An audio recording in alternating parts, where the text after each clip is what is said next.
Welcome to this screencast which introduces iBooks author.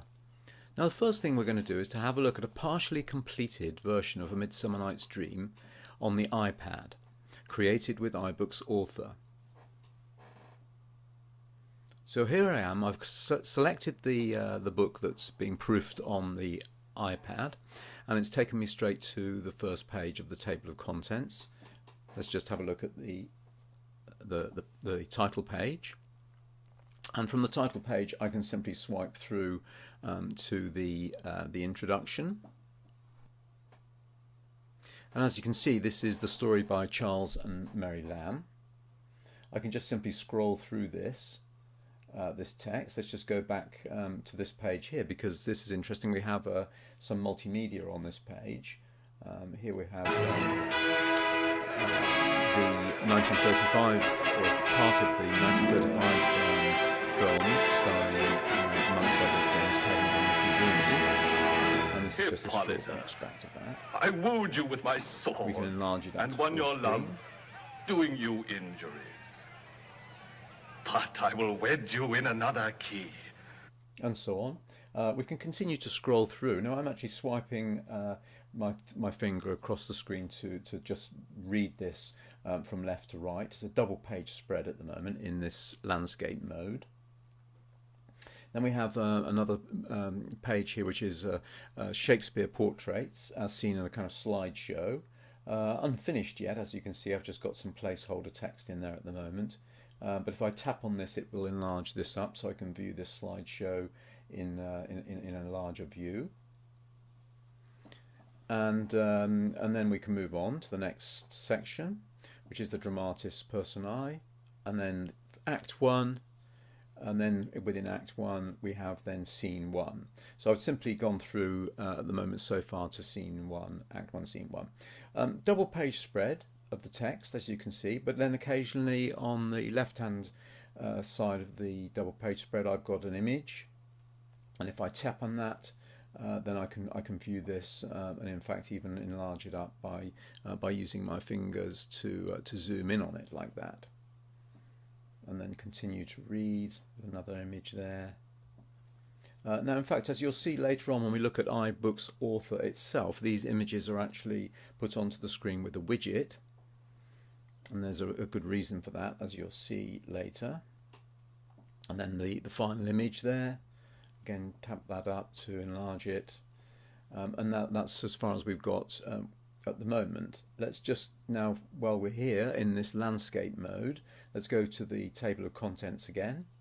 Now with the table of contents, you can see we have top level table of contents is this top level pages, so the introduction, the Dramatis Personae, and then Act 1 are all on the same level. Then within each of those levels, then we can then just tap on each of those sections to take us deeper into that particular section there. Otherwise, I can scroll along the thumbnails on the bottom and just move into whichever page I want. So here we have the Dramatis Personae and then this particular act. Now, what happens if we view this in a portrait mode? If we just now turn the iPad around, you'll see that the table of contents now looks somewhat different. We just have a text view of it.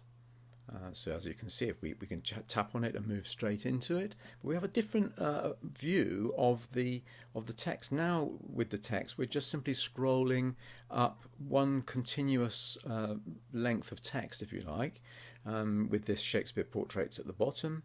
Then the Dramatis Personae. So if you prefer to view your text or your play in this portrait mode on the iPad, then we have that option as well.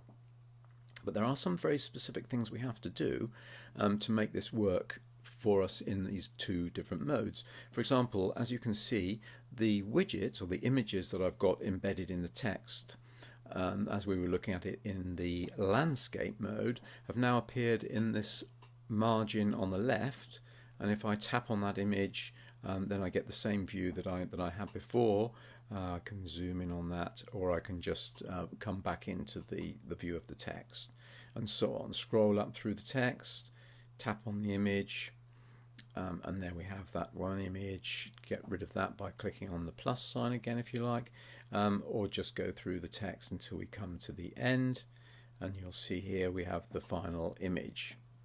Similarly, if we go right to the top and then go to the previous page, the Dramatis Personae, and then again we go back up through the introductory text written by, or I should say the story written by Charles and Mary Lamb, you'll see that this widget here is the video, and that's being presented in a slightly different way by putting it into the margin on the left-hand side. But once again, we can actually do this full screen, and when we're done, we simply hit that done link at the top.